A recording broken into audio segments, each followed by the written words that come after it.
Why campus ministry? First of all, there are large numbers of students without an adequate knowledge of the gospel. In Australia today, there are about 1 million students across all of the campuses in Australia. Within about 5 years, a majority of those 1 million will have left campus and gone into some professional field or whatever that is they're doing beyond university. Some that we may feel a bit of sympathy for are those who stay on and become academics, but majority of those 1 million will move on in about 5 years' time. But on the campuses then will be another 1 million young people. And then 5 years after that, another 1 million young people. It is a sociological bottleneck, the universities of our nation. And with that type of turnover and large numbers and the campus community that exists, it's a brilliant opportunity for us to impact tomorrow's leaders are on the campuses today. A few things about those people, and this is from surveys done by Students for Christ in 86 and 87. I imagine it's a similar type of result these days, but I guess we can't prove it unless we were to survey them. We conducted surveys of 2,000 students on Sydney University campus in 1986, and then 2,000 students in 1987 on the same campus during orientation week. They were just random surveys, walked around and questioned people. And in 1986, 80% of first year students surveyed were prepared to indicate a belief that Jesus is the Son of God. Now, we don't for a moment expect that answer was indicating that they were Christians or whatever, but there was at least a willingness to say yes to that question, to engage with that question in some way or other. 80% of first year students said yes to that question. In 1987, 15% of second year students said yes to that question.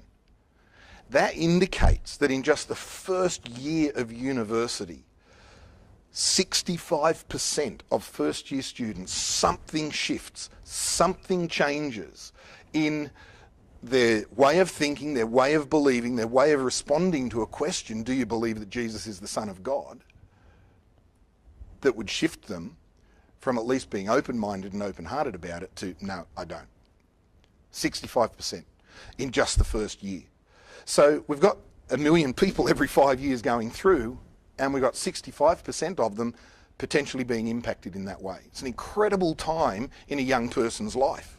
They're going from high school into this incredible sense of freedom and personal power and personal expression and finding themselves, and it's all focused, so much of it, around what they do at university and the time that they spend and the friends that they make and the influences that they come under during that time at university. So why do we do campus ministry? Because there are large numbers of students without an adequate knowledge of the gospel. Again, I'm just now re-engaging in campus ministry after about 15 years out of it.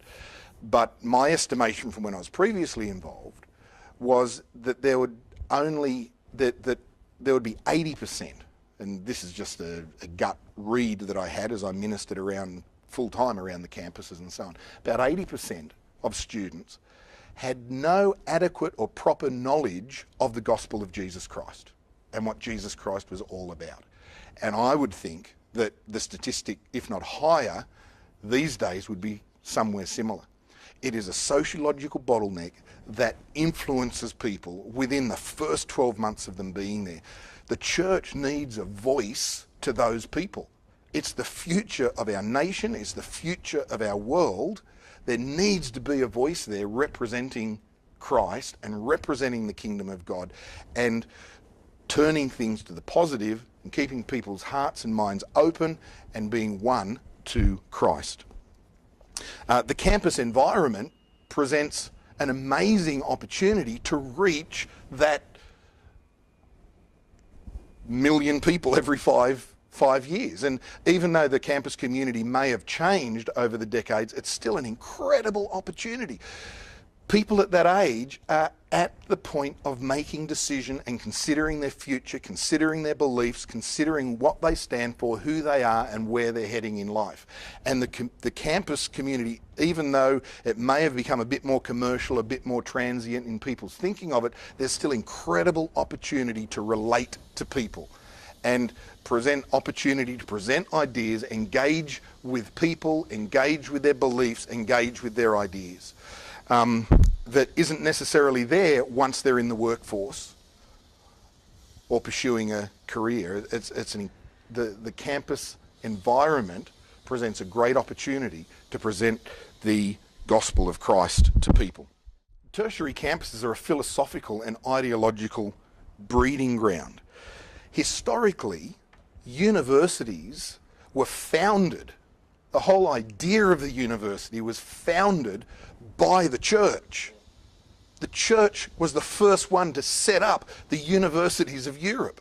And it was because the church was seeking the knowledge of God and seeking to explore the wonders of God's universe. And somehow in our 19th and, which century are we in? 21st century. 20th and 21st century thinking, we've allowed that sense of the church owning the place to be taken to secular people own it, and the church is irrelevant here. And yet the reality is, because we've allowed that, the philosophies that are espoused there, what's put forward, is secular, is often anti-Christian, and so on. And yet there is opportunity for us to be a voice into that community and to reclaim what began as God's. When you look at the history of revolutions,